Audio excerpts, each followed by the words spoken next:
Bom, boa noite a todos, sejam bem-vindos aí a mais uma edição do Q&A, né? A nossa edição de número 29. Nós temos aí o prazer e é uma honra, né, receber alguém que é da nossa terra, o senhor José Rogério, da Aperam, e aí vem aí nos proferir um tema bem atual, bem relevante, de interesse de muita gente. Acredito não, tenho certeza. Bom, o tema de hoje vai ser desenvolvimento de aços GNO, de grãos não orientados. Como eu falo com o Giuseppe, né, eu gosto de aprender sobre siderurgia, eu sou um mero aprendiz eterno. Aperam para o mercado de mobilidade elétrica. Bom, boa noite, senhor Rogério, seja muito bem-vindo aí. Eu vou fazer uma breve apresentação do senhor. É uma honra aí ter o senhor, né? E a gente se conheceu aí brevemente aí e fomos crescendo aí os laços aí. Bom, o senhor Rogério, José Rogério de Oliveira Júnior, reside em Timóteo. Ele é engenheiro metalurgista pela UFMG em 2010, mestre em metalurgia física pela UFMG em 2014, é pesquisador do Centro de Pesquisa da Aperam desde 2010, atuando no segmento de aços elétricos, grãos orientados e grãos não orientados. É isso mesmo, né, Rogério? Isso mesmo. Isso. Possui experiência em metalurgia mecânica, magnetismo e tratamentos térmicos. As atividades mais recentes envolveram simulações de recozimento e laminação em escala piloto, caracterizações metalográficas via microscópia, óptica e MEV, ensaios magnéticos, mecânicos e simulações computacionais termodinâmicas. Desde 2017, é o responsável pelo projeto de R&D de desenvolvimento de aços GNO para o mercado de mobilidade elétrica. Bom, complementando, né, eu quero muito agradecer aí o Giuseppe, que a gente está tendo esse viés aí de materiais, da área de materiais para o Q&A. Então, assim, quem quiser sugerir temas, eu aconselho mais até procurar o professor Giuseppe para ele nos ajudar a direcionar, porque eu vou puxar para o meu lado, que é um pouco de conectividade, autônomo, mas eu não quero ficar só nesse mundo, tá, gente? Né, Giuseppe? Então, a gente tem que... mobilidade ou automotivo tem que ser tudo. Bom, então, fico muito grato, seja bem-vindo. O modelo aqui de operação nosso, geralmente, o senhor apresenta de forma a parte técnica e depois nós abrimos para perguntas e respostas. Eu vou deixar a palavra de perguntas e respostas, eu não vou conduzir. Eu vou deixar para o senhor Giuseppe conduzir com o senhor, tá bom? Então, eu vou ficar só em stand-by agora e só entro no final para tirar uma foto. Passa a palavra para a Janaína. Giuseppe, depois é com o senhor. Tá? Tranquilo, Max, combinado. Então, boa noite a todos. Eu vou passar aqui no chat um formulário para preenchimento para geração de certificado da palestra do senhor Rogério. E aí depois, quando o palestrante terminar a sua fala, só o professor Giuseppe ele vai conduzir, e aí eu só levantar a mão, nessa ferramenta de levantar a mão, ou escrever no chat, que daí a gente vai administrando aí as perguntas e vai passando para o palestrante. Então, esse aqui é o formulário, né? E agora a palavra para o professor Giuseppe, então, para fazer as boas-vindas para o Rogério. Obrigado aí, Janaíne e Max, aí pela honra aí de fazer essa condução dos trabalhos, né? Então, uma satisfação aí o Zé Rogério apresentar um tema que a gente está discutindo em paralelo, a questão da produção aí dos aços não orientados, né? A gente tem um desenvolvimento no Brasil que é significativo nessa área, tanto em produção, mas mais em consumo ainda, né? O professor Landgraf costuma brincar que só é equivalente a isso a produção de suco de laranja. Então, o Brasil tem o consumo de aço elétrico no nível mundial na mesma proporção que a sua produção de suco de laranja mundial, que é 25% no mercado, um para consumir e outro para vender, né, para produzir para o mundo inteiro. Então, com isso, vocês têm aí a noção da importância aí desse segmento para a nossa indústria, né? Então, com essa pequena breve introdução do que eu lembro das palavras do professor Landgraf, eu passo aí para o Zé Rogério fazer a apresentação e depois a gente faz aí um debate em torno do conteúdo. Vamos lá. Ok, pessoal. Boa noite a todos. É uma honra aí estar participando do Quartas Automotivas, estar aí com todos vocês, né? Gostaria de agradecer a presença de todos, né? Havia alguns rostos conhecidos aqui, né? O Roger, o Rafael, e obrigado aí pela presença também. E vamos em frente, gente. Eu vou projetar minha tela, né? E deixa eu ver se vai estar vindo, ok. Bom, vocês conseguem ver minha tela aí? Aqui, quando eu estiver apresentando, eu não vejo ninguém, né? Vocês conseguem... Tá tranquilo aí. Tá tranquilo, né? Tá bem claro. Ok. Então, pessoal, o objetivo da palestra de hoje, né, do Quartas Automotivas aí, é falar um pouquinho do desenvolvimento de aço GNO, né? De aço de grão não orientado, né? Daí a sigla GNO, para o mercado de mobilidade elétrica, né? Então, a gente tem até uma marca aí, né? Que é o Core Motion, né? Então, tem alguns detalhes que a gente pretende discutir ao longo da noite aí. Bom, antes da gente entrar no tema da palestra, é importante uma breve aqui introdução sobre a empresa, né, que é a qual eu faço parte, né, tem 11 anos que eu trabalho no centro de pesquisa, né, então é a Aperam South America, né, então ela existe desde 1944, né, antigamente conhecida como a Cesita, né, ainda as pessoas mais antigas às vezes ainda referem-se à empresa aqui como a Cesita, né, então ela foi privatizada em 1992, já fizemos parte aí do grupo Usinor, fomos a ArcelorMittal. Em 2011, as usinas aí de aço inox, né, e aços especiais do grupo ArcelorMittal desmembraram e criaram o grupo Aperam, né? Então, desde 2011 somos aí parte do grupo Aperam. Então, a usina siderúrgica, a gente tem plantas aí na Bélgica e na França, centros de serviço espalhados no Brasil, e a planta principal está aqui em Timóteo, onde eu moro, onde eu resido aqui alguns metros daqui da minha casa, né? Então, é uma empresa aí com cerca de 3.300 empregados, né? Então, temos várias certificações aí para a parte automotiva. Recentemente, nós fomos certificados na norma IATF 16949, né? Então, tanto para a parte de aço inox, quanto, recentemente, para a parte de aço elétrico, né? Bom, além disso, né, é importante também comentar que a gente tem a bioenergia, né? Faz parte aí do grupo. E ela fornece aí o carvão vegetal que é utilizado no nosso alto-forno, né? A gente tem 2 altos-fornos, eles trabalham aí com carvão vegetal, e 100% aí do carvão vegetal consumido na usina é produzido pela própria bioenergia, né? De uma maneira bastante renovável, né? De florestas, de áreas reflorestadas, né? Então, daí a gente ganha o selo, que é bem comentado, que é o aço verde, né? Então, quando a gente fala em mobilidade elétrica, aço verde, tudo isso vem à tona aí como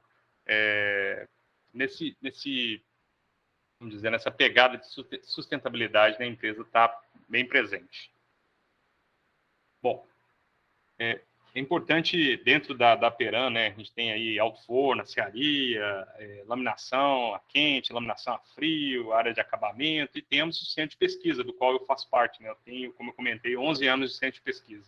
A gente tem uma área de 2.700 metros quadrados, né, temos um time aí formado de pesquisadores que são mestres e doutores, tem a equipe do laboratório também, formação na parte técnica em metalurgia, técnica em química, e dos recursos que possuímos no centro de pesquisa, temos aí um simulador de laminação, de forma que a gente consegue simular o processo de laminação a quente, a frio, fornos para tratamento térmico, de forma que a gente consegue simular o processo de fabricação do aço, né? A gente brinca que o centro de pesquisa é como se fosse uma mini usina, né? Então, a gente consegue simular o processo industrial em escala piloto e caracterizar essas alterações que a gente tenha promovido, né? Então, a gente tem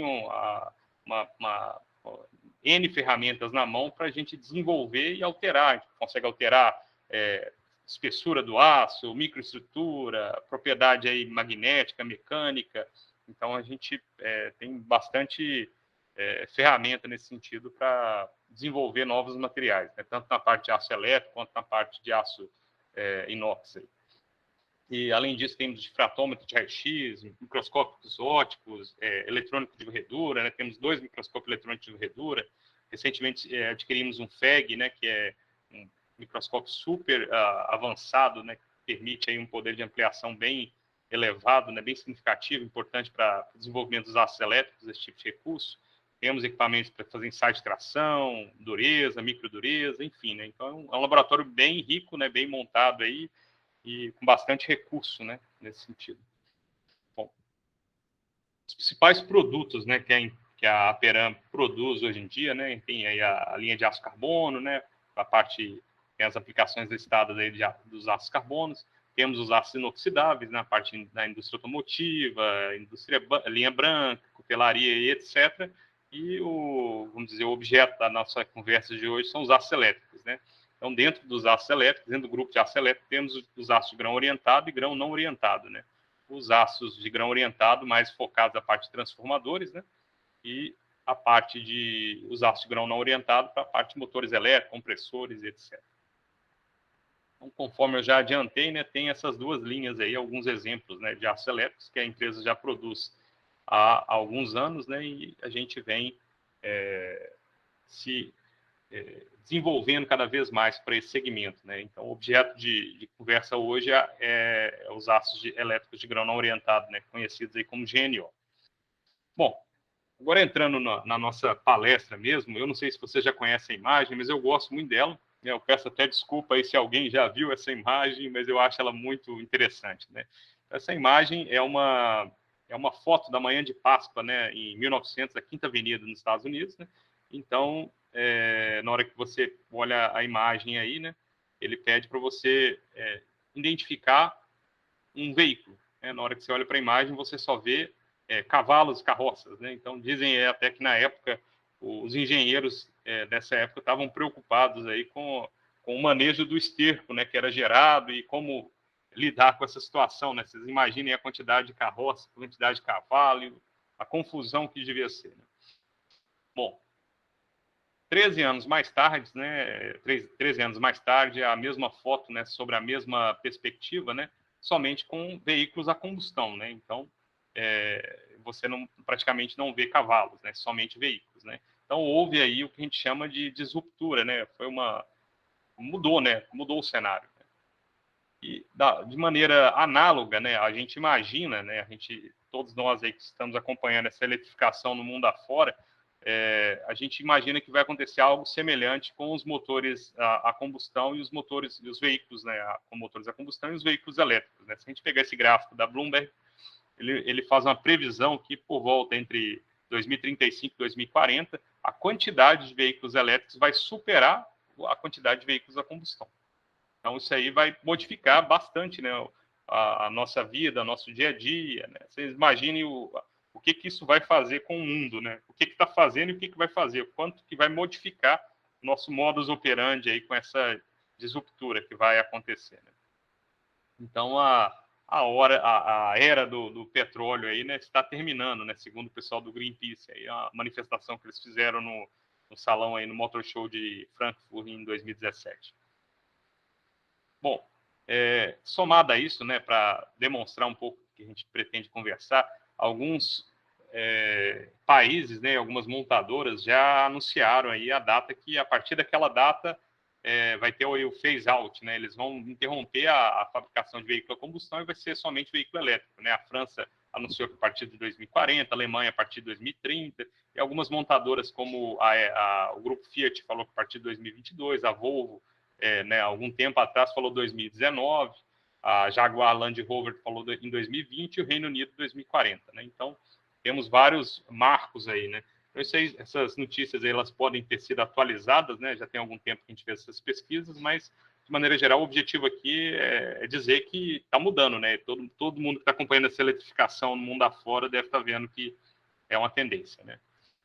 Bom, entrando na parte aí dos veículos elétricos, né, a gente sabe que tem 3 tecnologias aí mais comuns, né? A gente tem um veículo elétrico, híbrido, né? Que é por exemplo, o Toyota Prius, né? No qual você tem um motor elétrico e tem um motor a combustão convivendo juntos, né? Então, essa recarga do motor elétrico é feita, a recarga das baterias, né? Que alimenta o motor elétrico, é feito de maneira regenerativa pela frenagem, né? Temos também o veículo plug-in híbrido, no qual você tem um plug-in, né, para você fazer essa recarga. Exemplo disso tem o Volt aí da General Motors, né? E temos o totalmente elétrico, 100% elétrico, né, que seria aí um BMW i3, né, com o battery, né, o veículo, a bateria, né? E cada tipo de veículo, né, à medida que você avança nessa escala aqui, você tem também o micro-híbrido, o híbrido moderado, o híbrido completo e um veículo elétrico, né? A potência aumenta, a autonomia do veículo aumenta, o custo, né, aumenta também, então tudo isso acompanha, né? Esse é um gráfico mais ilustrativo, né? E como vocês podem reparar também, os motores elétricos aqui eles estão em escala, né? O tamanho do motor elétrico aumenta, as baterias também, o pack de baterias aumenta, né? Então tem bastante informações interessantes aqui. Bom, fazendo o link com o aço elétrico, né? Essa foi uma pesquisa aí, um dado, né, que retirado aí de um trabalho, né, um trabalho que foi publicado na literatura, dizendo o seguinte, né, que à medida que de 2015 até 2023, né, isso aí já tem alguns anos também esse gráfico, mas a ideia dele continua bastante real, né, que vai haver um aumento de demanda por aço totalmente processado GNO, né, de 0,35 de espessura de 0,35 ou mais fino, né, e que a capacidade mundial para produzir esses materiais ela também está bastante limitada, na medida que você aumenta a demanda por esses materiais mais finos, você vai exigir mais de produtividade, produção de laminadores, então isso aí impacta diretamente a cadeia, né, siderúrgica que está ligada a isso. Então, isso é mais nesse sentido. Bom, se você pegar lá o exemplo que eu falei do motor elétrico, a gente tem diferentes tipos de motores elétricos, né? Então, aqui o professor Marcos, ele pode explicar melhor do que eu, que ele é da área elétrica, né? E os demais colegas tiverem engenheiro eletricista, espero não cometer nenhum deslize aqui no conceito, mas a gente tem motor de ímã permanente, motor de relutância variável, motor de indução, e qual que é o ponto interessante, né? Então, aqui a gente tem alguns exemplos, né? A Tesla, aí, ela ficou conhecida no passado por usar um motor de indução, né? E aqui, no caso do Toyota Prius, é um motor de ímã permanente, né? E tem o motor de relutância variável, que é do Nissan Leaf. A quantidade de aço utilizado em cada tipo de motor, né, demonstrado nesse artigo, pode variar, né? Como vocês estão vendo aqui, entre 18 e 24 quilos, né, de aço demandado. Da mesma forma, né, o motor de ímã permanente aqui consumindo 170 quilos, né, de neodímio e ferro-boron. Então, esse é um gráfico mais para demonstrar o custo desse tipo de motor, né, de cada tipo de tecnologia e a quantidade de aço elétrico, né, que é demandado para cada tipo de tecnologia, para vocês entenderem aonde a Aperam entra, né, aonde a gente entra. Bom, fazendo o link, né, se a gente pegar um motor elétrico, né, o que o motor elétrico precisa ser, né? Ele precisa ser eficiente, ele precisa apresentar um elevado torque, né, e ele precisa ser compacto e leve. Para responder essas características do motor elétrico, né, o aço lá que vai dentro do seu estator, do rotor, né, ele tem que ter baixa perda magnética em elevada frequência, né, porque ele opera em frequências mais elevadas. Ele precisa apresentar elevada indução magnética. Para quê? Né? Elevada indução magnética vai responder no elevado torque. A baixa perda em frequência mais elevada vai garantir que ele seja eficiente, né? E para ele ser compacto e leve, ele tem que operar em frequência mais elevada e normalmente em elevadas rotações, né? E isso vai exigir do aço uma elevada resistência mecânica.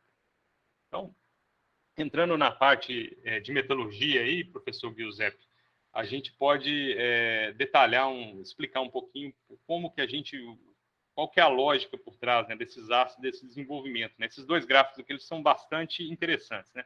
Primeiro, é importante a gente saber que a perda magnética que você mede, né, você pegar uma chapa de aço elétrico, você levar ela para o equipamento que mede perda magnética, você tem a perda magnética total, que ela pode ser dividida em 3 componentes, né, que é a perda por esterese, a perda por corrente parasita e a perda anômala, né? A perda por corrente parasita, antes disso, né, você tem as 3 perdas que estão demonstradas no gráfico, né, e você pode fazer essa medição em frequências mais baixas e frequências mais altas. Eu comentei no slide anterior que esses motores para veículos elétricos, eles operam em frequências mais elevadas, né? Então, vejam bem que interessante esse fenômeno, né? Em frequências baixas, a componente dominante da perda magnética é a perda por corrente parasita, né? Demonstrada aqui. Ou seja, se você pegar a perda total, ela é a soma dessas 3 componentes. a componente principal é a componente esterética, em frequência baixa. Então, ou seja, se eu quiser melhorar um aço que vai trabalhar em frequência baixa, eu tenho que atuar na perda por esterese. Se eu vou agora para uma frequência de 300 Hz, né, que está até abaixo do que alguns motores operam, né, motores que operam 400, 1000, dependendo, né, do tipo de motor, do tipo de tecnologia, se a gente considerar 300 Hz, a perda dominante é a perda por corrente parasita, né? E aqui está a equação da perda por corrente parasita. Vejam bem, a perda por corrente parasita ela depende ao quadrado da espessura, né? O que significa isso na prática, né? Se eu reduzir a espessura, eu vou ter uma redução bastante significativa na perda magnética, né? Então, essa onda de veículos elétricos que está tendo no mundo exigem, né, dos fabricantes de aço elétrico espessuras finais mais finas, né? Um GNO típico hoje para outras aplicações que não de veículos elétricos, ele é 0,50, o típico, né? O que a gente vê mais presente no mercado. Para a parte de veículos elétricos, se fala entre 0,20 e 0,35, né? Justamente por conta desse efeito, né? Então, além disso, você tem que garantir que ela seja baixa em frequências mais elevadas, né? Além disso, a gente tem um outro detalhe que também é presente nessa equação, que é, nesse gráfico do lado direito superior, a gente tem a resistividade elétrica em função da adição de alguns elementos do ferro. Percebam comigo que o silício é um dos elementos que mais aumenta a resistividade elétrica quando adicionado ao ferro, né? Então, esses aços que a gente utiliza, né, nessa parte de veículos elétricos, eles são aços com elevado teor de silício, né?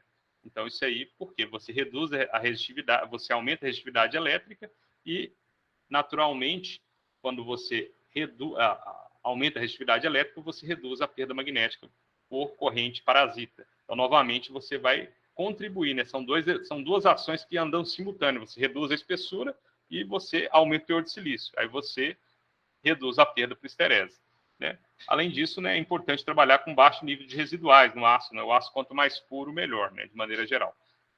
E tem esse outro gráfico que está demonstrado embaixo, ele também é interessante para a gente falar de um outro ponto, que é a resistência mecânica, né? O silício também ele tem um efeito interessante, que ele aumenta a resistência mecânica, né? Ele é um dos elementos, perde apenas por carbono, nitrogênio e fósforo, né? E o fósforo é bem conhecido como fragilizante, o carbono e nitrogênio pode causar o envelhecimento magnético em aços elétricos, né? Então, o silício é o terceiro elemento, né? Talvez o primeiro, se você pegar uma outra lógica, né? Que mais eleva a resistência mecânica do material. E é sabido também, né? Você falar, ok, então vou aumentar o silício até o infinito, né? Porque se eu ganho resistividade, ganho resistência mecânica, eu vou só trabalhar com silício. Mas se você aumenta muito o teor de silício, o material ele se torna bastante frágil. Ele fragiliza o material, ele se torna tão duro que você não consegue laminar o material, né? Você não consegue trabalhar ele. Então, daí a importância de achar o equilíbrio, né? Por isso que precisa de gente estudando isso para descobrir qual que é o balanço, né? Então, você precisa, né, de elevada resistência mecânica para suportar essa elevada rotação. Daí você usa o silício. É importante dizer também que o aço elétrico, que a gente está dizendo, o GNO, ele também é conhecido como aço silício, né? Em alguns outros palcos aí se fala muito em aço silício. Onde, dessa maneira, fazendo esse jogo com essas variáveis aí metalúrgicas, a gente consegue garantir que o motor seja eficiente, compacto e leve. Partindo para um outro lado, né, tem uma outra informação que ela é interessantíssima, que ela é o seguinte: a gente mede uma propriedade do aço que é conhecido como tamanho de grão. Se você pegar o aço, né, ele é um material cristalino, né, então você pega a estrutura do material, leva para um microscópio, você consegue contabilizar o tamanho de grão dele. E à medida que você opera em frequências mais elevadas, o tamanho de grão ótimo, que vai garantir a menor perda magnética, ele diminui. Então, isso é uma informação também interessante que nos permite avançar no desenvolvimento desse material. Então, dependendo da frequência de operação, você tem que reduzir o tamanho de grão. E é interessante também que, por Hall Pett, né, para quem estudou aí metalurgia mecânica, se você reduz o tamanho de grão, você também reduz, você aumenta o limite de escoamento. Você diminui o tamanho de grão, você aumenta a quantidade de contorno de grão, daí você dificulta o movimento das discordâncias e aumenta a resistência mecânica. Além disso, né, além da parte de tamanho de grão ótimo, tem um componente que é muito importante, que é a parte textural, né? Então, a gente atua nesse material de maneira, tanto na laminação a quente, quanto no recozimento inicial, e o próprio um conjunto de operações para produzir o material que a gente consegue garantir, que a gente chama de uma alta razão eta-gama, né? Então, essa alta razão eta-gama, a eta e a gama são fibras, né? Que a gente consegue medir via difração de raio-x, e a gente já percebe, isso é bem determinado, já está presente na literatura, né? E bastante trabalho demonstrando isso, que à medida que você aumenta a fração volumétrica da fibra eta e diminui da fibra gama, você consegue um material com maior indução magnética. E se o material tem a maior indução magnética, ele vai ter maior torque. Então, você consegue garantir tudo, né? Você consegue garantir aí, né? Somando, né? Voltando lá atrás, você consegue responder todos aqueles requisitos que o motor necessita, né? Ele precisa ser eficiente, ele precisa apresentar aí elevado torque e ser compacto e leve. Então, com todas essas características metalúrgicas, você consegue responder esses requisitos do motor. Esse que era o objetivo, né? Indo aqui, até peço desculpa que esse slide está em inglês, mas foi o mais recente aí que eu consegui trazer para essa apresentação. A gente vem trabalhando, né, com esse tipo de desenvolvimento já tem mais de 10 anos, né, de estudo, né? Esse projeto de desenvolvimento de aço GNO para o mercado de veículos elétricos, ele começou em 2007, né? Então, naquela época se falava muito pouco nessa parte, mas já tinha gente aqui na Peram trabalhando com isso, né? Fazendo revisão bibliográfica, uns pequenos trials, né, com pequenas experiências industriais. Daí a gente começou a ver o que o mercado estava demandando, fomos construindo alguns aços entre 2015 e 2018, conseguimos produzir em laboratório e industrialmente esses grades, né, de acordo com a norma DIN 10303, né, a nomenclatura deles, são aços com perda, com espessura de 0,25 e 0,30, e em 2019, mais recentemente, desenvolvemos um aço de altíssima resistência mecânica, de espessura 0,30. E nos últimos anos, no 2020 e 2021, tivemos aí a certificação IATF, seguimos aí com experiências industriais nesse segmento, desenvolvemos em laboratório o NO 2512,5, né, que seria um aço com perda máxima, um Tesla 412,5, e houve aí a instalação na usina de uma nova máquina de revestir capaz de atingir espessuras de revestimento da ordem de 1 micron, abaixo de 1 micron, que isso aí para quem é do segmento, né, é uma exigência do setor de mobilidade elétrica, né? Então, ter esse revestimento, que é uma camada que vai por cima do aço, bem fina, né?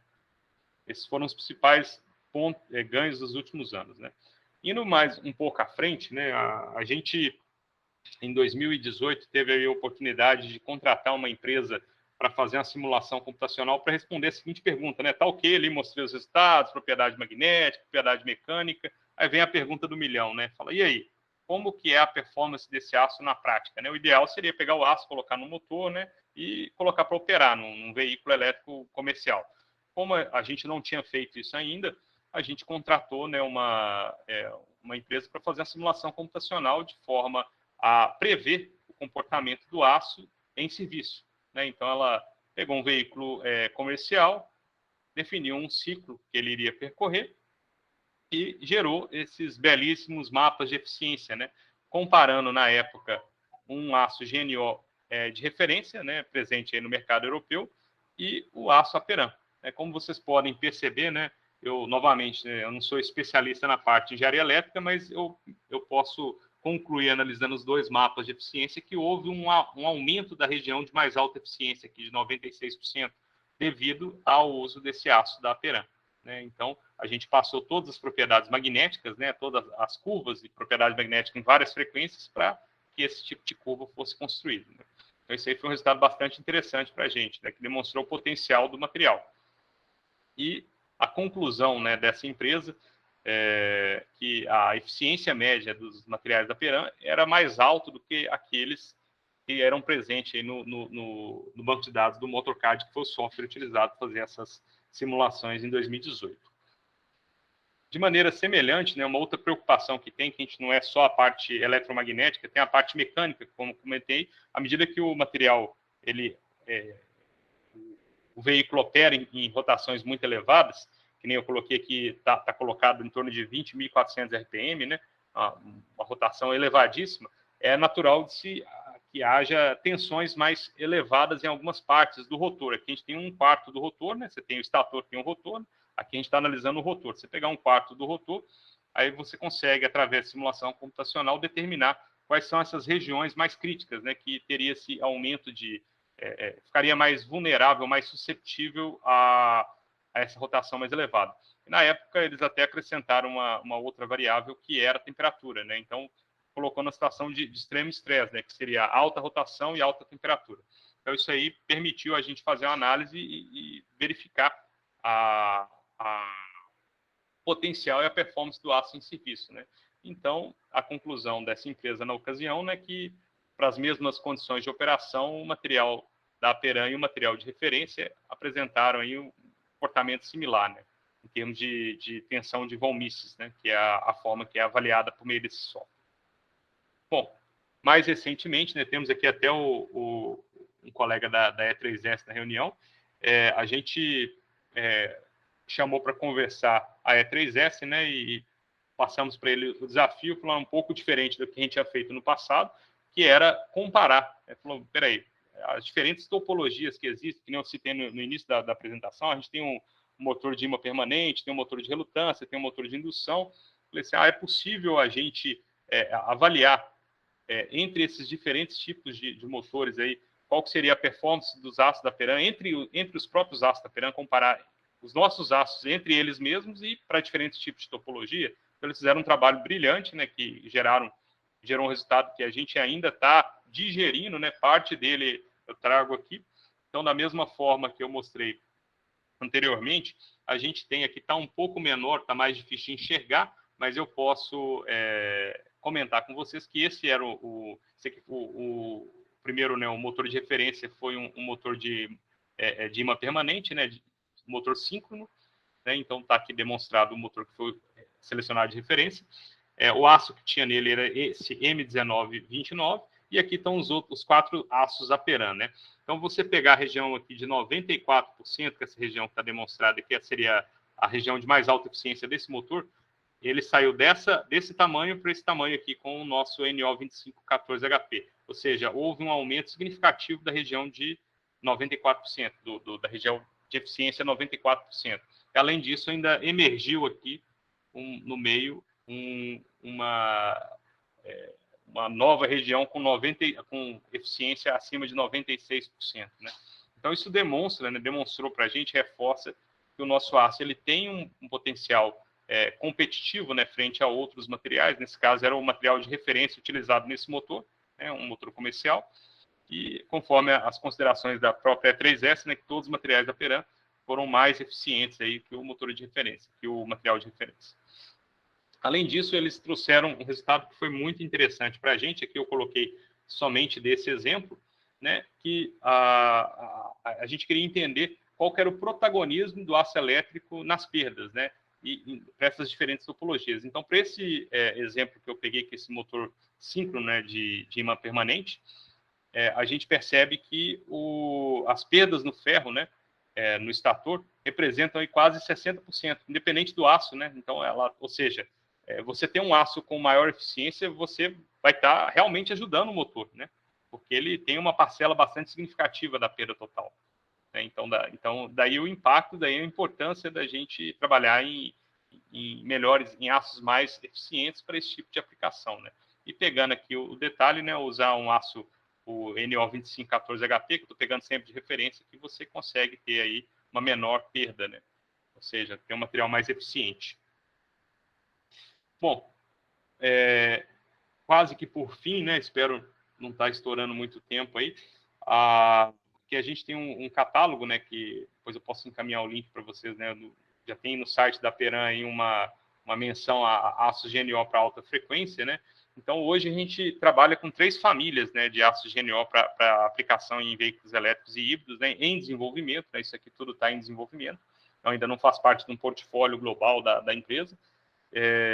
A gente tem os aços de alta permeabilidade, que estão demonstrados aqui, né? São aços com mais alto valor de B50, tem aqueles de permeabilidade convencional e temos ainda os aços de alta resistência mecânica, né? Ou seja, eles não têm uma perda magnética tão boa, mas têm uma resistência mecânica muito mais alta, né? Então, são essas 3 famílias aí principais.